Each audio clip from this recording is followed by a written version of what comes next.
అనారోగ్యాలు వస్తూ ఉంటాయి, వ్యాధులు వస్తూ ఉంటాయి. మనం పీల్చుకునే గాలి కలుషితం, తినే ఆహారం కలుషితం, ఉండే వాతావరణం పరిస్థితులు అంతా కలుషితం అయిపోయినాయి. కాబట్టి అనారోగ్యాలు కూడా మన శరీరానికి వస్తూ ఉంటాయి. ఎందుకు వచ్చినాయి నాకు అనారోగ్యాలు, ఎందుకు రావాలి అని అనుకోకూడదు, అనకూడదు. అర్థమవుతుందండి? అనారోగ్యాలు ఆటోమేటిక్గా వస్తుంటాయి. మనకు కాక చెట్లు కొత్తయ్యా, మానులు కొత్తయ్యా, మానవులకి వచ్చేది అనారోగ్యాలు. ఎందుకంటే మనం శరీరం మాంసంలో, రక్త మాంసంలో కలిగి ఉన్నాం కాబట్టి వయసు పైబడే కొద్ది వస్తూ ఉంటాయి. ఇది పరిశుద్ధ గ్రంథం చెప్తుంది. ప్రసంగి గ్రంథంలో మనం చూస్తే సొలొమోను చెబుతాడు, వయసు పైబడే కొద్దీ మానవుని యొక్క పరిస్థితి ఎలా ఉంటుందో మర్మంతో కూడినటువంటి కావ్యం రాస్తూ చక్కగా వివరిస్తాడు. చాలా బాగుంటుంది. చూద్దామా? చూడండి, ప్రసంగి గ్రంథంలో ఆ మాట చూద్దాం. ప్రసంగి గ్రంథం 12వ అధ్యాయం దగ్గరికి రండి. 12వ అధ్యాయంలో జాగ్రత్తగా వినండి మాటలు. అనారోగ్యం లేని వాళ్ళు ఎవరు ఉండరు. ప్రతి ఒక్కరికి ఏదో ఒక అనారోగ్యం ఉంటుంది, మామూలే, అది సహజం, దేవుడు పెడతాడు వయసు పైబడే కొద్దీ. 12వ అధ్యాయం దగ్గరికి రండి. ప్రసంగి గ్రంథంలో దుర్దినములు రాకముందే, మొదటి నుంచి చదువుకుంటూ ఉంటే, ఇప్పుడు వీటి యందు నాకు సంతోషం లేదని నువ్వు చెప్పు సంవత్సరంలో రాకముందే, తేజస్సునకును సూర్యచంద్ర నక్షత్రములనుకును చీకటి కమ్మక ముందే, వాన వెలిసిన తర్వాత మేఘములు మరలా రాకముందే, నీ బాల్య దినములందే నీ సృష్టికర్తను స్మరణకు తెచ్చుకొనుము. 3వ వచనం దగ్గర నుంచి, నువ్వు బాల్య దినములు ఎందే స్మరణకు తెచ్చుకో. అప్పుడు వయసు బలంగా ఉంటుంది, నువ్వు వయసులో ఉంటావు, దేవుని పని చేస్తావు, దేవుని కార్యాలు జరిగిస్తావు, సాతాను కుయుక్తులను జయిస్తావు, శక్తి పొందుకొని ముందుకెళ్తావు. వృద్ధాప్యంలో కంటే వయసులో ఉన్నప్పుడే మనం దేవుని నమ్ముకోవాలి. వయసులో ఉండి దేవుని నమ్ముకున్న వాళ్ళు ధన్యులు. దేవుడు మిమ్మల్ని దీవించును గాక. రైట్, మంచిది. ఈ 3వ వచనం దగ్గర నుంచి మీరు చదువు వచ్చిన వాళ్ళు బైబిల్ చదివితేనే అర్థమైంది నేను చెప్పే మాట. ఇక చదువు రాని వాళ్ళని మనం ఏం చేయలేము, మీరు జాగ్రత్తగా వినండి. చదువు వచ్చిన వాళ్ళైతే జాగ్రత్తగా చదువుతూ ఉండండి, నేను చెప్తూ ఉంటాను, చాలా బాగుంటుంది. చదువు వచ్చిన వాళ్ళు చదివితే బాగా అర్థమైంది. ఆ దినమున ఇంటి కావిలి వారు వణుకుదురు, బలిష్ఠులు వంగుదురు, విసురువారు కొద్ది మంది అక్కడ చేత పని చాలించుకుందురు, కిటికీలలో గుండా చూచువారు కానలేకయుందురు, తిరగటి రాళ్ళ ధ్వని తగ్గిపోవును, వీధి తలుపులు మూయబడును, పిట్ట యొక్క కోతకు ఒకడు లేచును. ఏంది ఇదంతా అసలు? అసలు ఏం అర్థం కాదు మామూలుగా.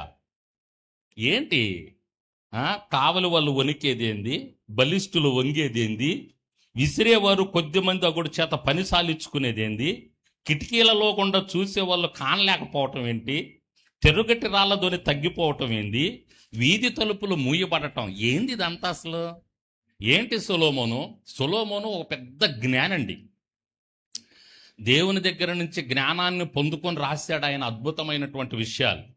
సొలొమోను అసలు ఏంది ఇదంతా, మాకేం అర్థం కావట్లేదయ్యా అంటే, ప్రార్థన చేస్తే దేవుని కృప, పరిశుద్ధాత్మ దేవుడు నేర్పిస్తాడనమాట. అందులో ఉన్నటువంటి కొన్ని మర్మాలు చెప్తాను, జాగ్రత్తగా వినండి. నెంబర్ 1, ఆ దినమున ఇంటి కావిలి వారు వణుకుదురు అంటే ఏందో తెలుసా? ఇల్లు అంటే మన శరీరం. మన శరీరానికి కావలగా ఉండేది ఎవరో తెలుసా? చేతులు.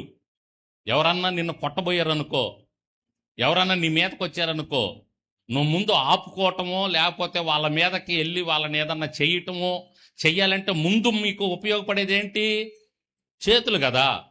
ఇంటి కావలి వారు వణుకుదురంటే దాని అర్థం ఏంటంటే, వయసు పైబడిన తర్వాత బాల్య దినముల యందే నువ్వు నీ సృష్టికర్తను జ్ఞాపకం చేసుకోయ్యా, నువ్వు నమ్ముకో, లేకపోతే ఒకానొక సమయం వస్తుంది ఇంటి కావిలి వారు వణుకుతారు. అంటే నీ ఇల్లు అనే శరీరానికి కావలిగా ఉన్నటువంటి చేతులు ఉన్నాయే, వృద్ధాప్యంలో వచ్చిన వాళ్ళకి ఎట్లుంటాయి చేతులు?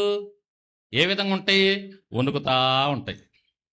ఇంటి కావిలి వారు వణకటం అంటే దాని అర్థం ఏంది అంటే, నీ శరీరం అనే ఇంటికి కావిలిగా ఉన్న చేతులు వణుకుతాయి. నీ వయసు పైబడే కొద్దీ, వయసులో ఉన్నప్పుడు గట్టిగా ఉంటుంది చెయ్యి, వయసు పైబడగానే కొంతమంది వృద్ధాప్యంలో ఉన్నవాళ్ళు మైక్ పట్టుకున్నారనుకో, వణుకుతా ఉంటాయి చేతులు, ఎట్ట వణుకుతాం.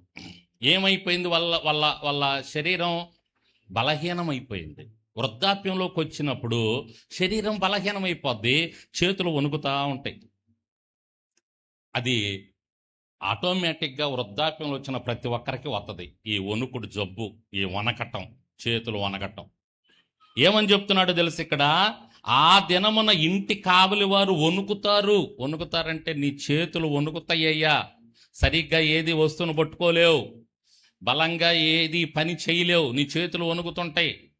వయసు పైబడ్డాక పని చేయలేరు చేతులతో, ఎందుకు చేతులు వణుకుతుంటాయి, చేతుల్లో బలం ఉండదు ముసలి వాళ్ళకి, వృద్ధాప్యంలో ఉన్న వాళ్ళకి.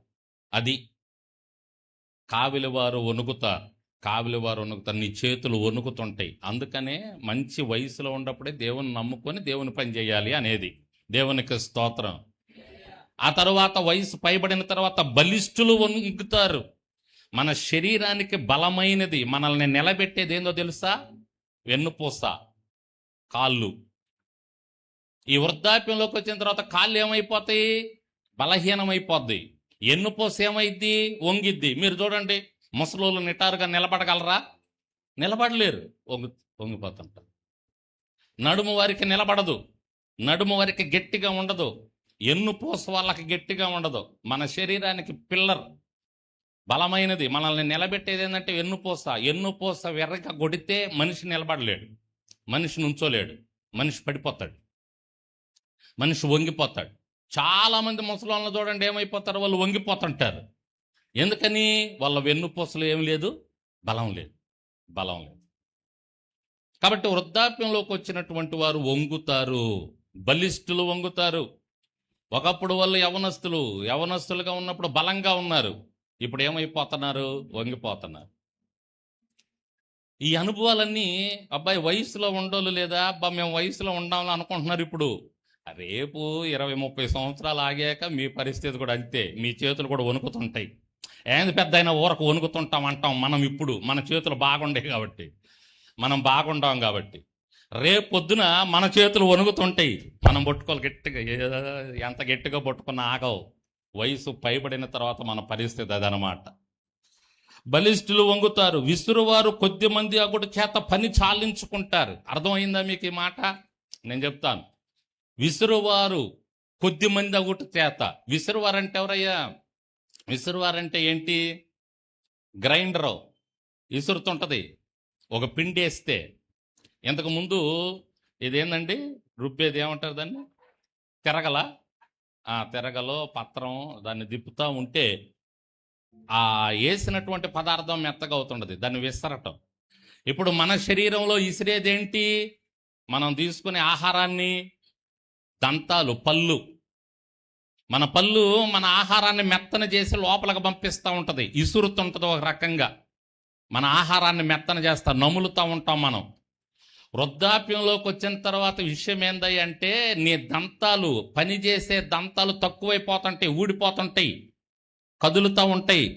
ఊడిపోయిన తర్వాత కొద్ది మంది అవుతారు. మొత్తం పళ్ళు ఎన్ని ఉంటాయి మనకి? 32 పళ్ళు ఉంటాయి. అది బాగా జ్ఞానం ఉండే వాళ్ళకైతే. జ్ఞానం లేని వాళ్ళకైతే 30, 29, 28 ఇంటికి వెళ్ళిన తర్వాత అద్దంలో చూసుకొని లెక్కేసుకోండి నాకు ఎన్ని పళ్ళు ఉన్నాయని. సరే, సహజంగా 32 పళ్ళు ఉంటాయి. వయసు పైబడిన వాళ్ళకి ఎన్ని పళ్ళు ఉన్నాయో చూడండి. ఇప్పుడు పెద్దోళ్ళు ఉండారు, వాళ్ళ పళ్ళు చూడండి ఎట్లుండయో, దాదాపు సగానికి పైన ఊడిపోయి ఉంటాయి. ఆ పెద్దానికి చూడండి, సగానికి పైన ఊడిపోయి ఉంటాయి. వాళ్ళు మాంసం మొక్క తినలేరు. మా నాన్న అంటుండేవాడు, కాస్త పెద్ద అయిన తర్వాత ఆయనకి ఏదన్నా మాంసం కానీ లేకపోతే కొంచెం నాన్ వెజ్ కానీ ఏదన్నా గట్టి పదార్థం కానీ పెట్టామనుకో, కొబ్బరి కానీ ఇట్లా గట్టి, ఆయన అంటుండేవాడు, ఒరే చిన్నప్పుడు ఎలా తినేవాళ్ళం.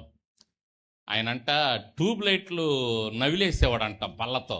మా అయ్య ట్యూబ్ లైట్లు నవిలేసేవాడు, లైట్లు నవిలేసేవాళ్ళంట, గాజు పెంకులు నవిలేసేవాడంట వయసులో ఉన్నప్పుడు, గాజు పెంకు. అలా నవిలే వాళ్ళం మా పళ్ళతో. ఇప్పుడు ఈ మొక్కను తినలేకపోతున్నాను అనేవాడు. ఏమైపోయినాయి పళ్ళన్నీ? కదిలిపోతున్నాయి. వయసు పైబడే కొద్దీ మన పళ్ళు ఏమవుతాయి? నువ్వు ఏ పెద్ద పేస్ట్తో రుద్దుకున్నా, ఏ గొప్ప పేస్ట్తో రుద్దుకున్నా, అది క్లోజప్ అయినా పెప్సోడెంట్ అయినా, అది ఎంత పెద్ద పేస్ట్ అయినా, నీ వయసు పైబడే కొద్ది పనివారు కొద్దిగా అవుతారు. అంటే నీ నవిలేటటువంటి దంతాలు తగ్గిపోతూ ఉంటాయి, వాటిలో బలం తగ్గిపోతుంటుంది, అవి కదులుతూ ఉంటాయి. అవి కదులుతున్నప్పుడు నువ్వు తినే ఆహారం సరిగ్గా లోపలికి వెళ్ళదు, దానివల్ల డైజెషన్ ప్రాబ్లం వస్తుంది, ఆకలి సరిగా ఉండదు. ఆ కింద కూడా మనం చూస్తున్నామండి, అది ఆ కింద మనకు కనపడుతుంది. విసురువారు కొద్దిమంది అగుడు చేత పని చాలించుకుందురు, కిటికీలలో గుండా చూచువారు కానలేకయుందురు. కిటికీ ఏంటి? ఇదిగో కిటకిట తలుపులు, కిటారి తలుపులు. ఎప్పుడు తీసిన చప్పుడుగా ఏం చెప్పండి? కళ్ళు. మాకు చదువుకున్న వాళ్ళకి తెలుసు, చిన్నప్పుడు పాఠ్య పుస్తకాల్లో ఉంటాయి మాకు ఈ సామెతలు. కిటకిటారి తలుపులని. కళ్ళు, కిటికీలు కళ్ళు. ఈ కళ్ళు మూసనిగా రెప్పలో రెక్కలో లోపల కన్నుంది, గుడ్డుంది, అందులో నల్ల గుడ్డు ఉంది. అదే మనకి దృష్టినిచ్చేది. కొన్ని వందల రంగులను చూడగలుగుతున్నాం మన కళ్ళతో. మనం పచ్చదనం కనపడుతుంది, ఎర్రది కనపడుతుంది, పసుపు కనపడుతుంది, నలుపు కనపడుతుంది. మన కళ్ళల్లో ఎన్ని రంగులు చూసే శక్తిని పెట్టాడో చూడండి దేవుడు. వయసు పైబడే కొద్దీ ఏమైందండి మన కళ్ళు? వయసు పైబడే కొద్దీ ఏమైందంట? మన కిటికీలలో నుండి చూసేవారు కానలేక ఉంటారు. కళ్ళల్లో మందం ఏర్పడిద్ది, కళ్ళు సరిగా చూడలేము, కళ్ళతో సరిగా చూడలేము. ఏమండి, ఇవన్నీ మన అనుభవాలే కదా. కొంచెం వయసు పైబడితే 40 సంవత్సరాలు దాటితే ఇవన్నీ స్టార్ట్. దేవునికి స్తోత్రం చెప్పండి. బైబిల్ చెప్తుంది ఎందుకు వస్తున్నాయి అనారోగ్యాలు, ఎందుకు వస్తాయి అంటే వయసు పైబడే కొద్దీ సహజంగా వస్తుంటాయి. కొన్ని పాపాల ద్వారా వచ్చే రోగాలు ఉండేవి, పక్కన పెట్టండి. కొన్ని మనం తినే ఆహారాల ద్వారా, తీసుకునే ఆహారాల ద్వారా ఉండే పరిస్థితులు, వాతావరణాన్ని బట్టి కొన్ని వ్యాధులు వస్తాయి, పక్కన పెట్టండి. కానీ సహజంగా శరీరము వయసు పెరిగే కొద్దీ వ్యాధుల బారిన పడుతుంటుంది, రోగ నిరోధక శక్తి తగ్గుతుంటుంది, బలిష్ఠులు వంగుతుంటారు, కావలి వారు వణుకుతుంటారు. అర్థమవుతుందా?